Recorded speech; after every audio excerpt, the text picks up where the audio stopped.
Remember newspapers? Those things your grandparents used to get newsprint all over? Yeah, they're not doing so hot.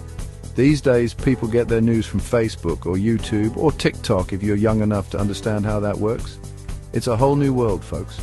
And it's happening faster than a Kardashian marriage. Almost half of Americans, nearly half, get their news from social media. That's more than cable, more than radio, more than those little pamphlets they hand out on street corners about the end of the world. Social media is the news now. For better or worse, mostly worse, but we'll get to that later. This shift, my friends, is seismic. It's like when we all traded in our horses for cars, except instead of horses, it's reliable journalism. And instead of cars, it's whatever conspiracy theory your uncle's hairdresser's dog posted on Facebook. Let's talk platforms, baby. Facebook and YouTube are the big dogs on the porch. A third of Americans use them for news. Think about that. A third of the country is getting their news from the same place they argue with strangers about politics and post pictures of their lunch. It's a recipe for disaster, like mixing bleach and ammonia, except instead of poisonous fumes, you get misinformation and outrage. But wait, there's more. Instagram, TikTok, X, formerly Twitter, because apparently that name wasn't confusing enough. Reddit, even LinkedIn, they're all getting in on the action. It's a veritable buffet of news, except the food is mostly unverified and the only seasoning is outrage.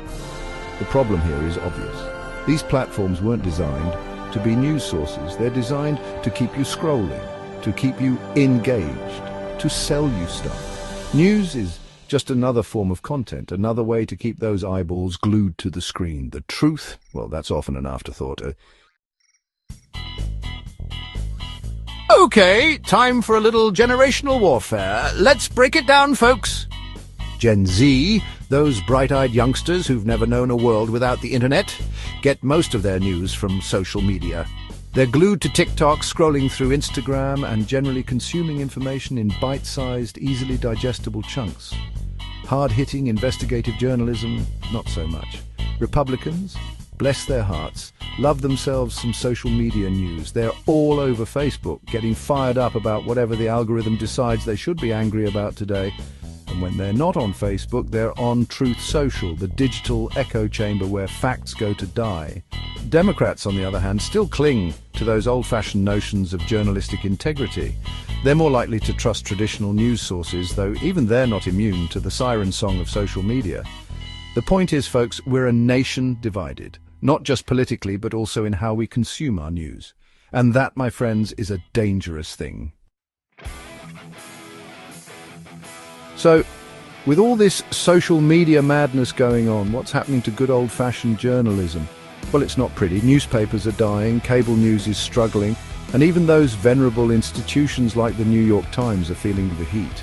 Enter the influencers. These social media mavens with their millions of followers and carefully curated feeds have become the new tastemakers.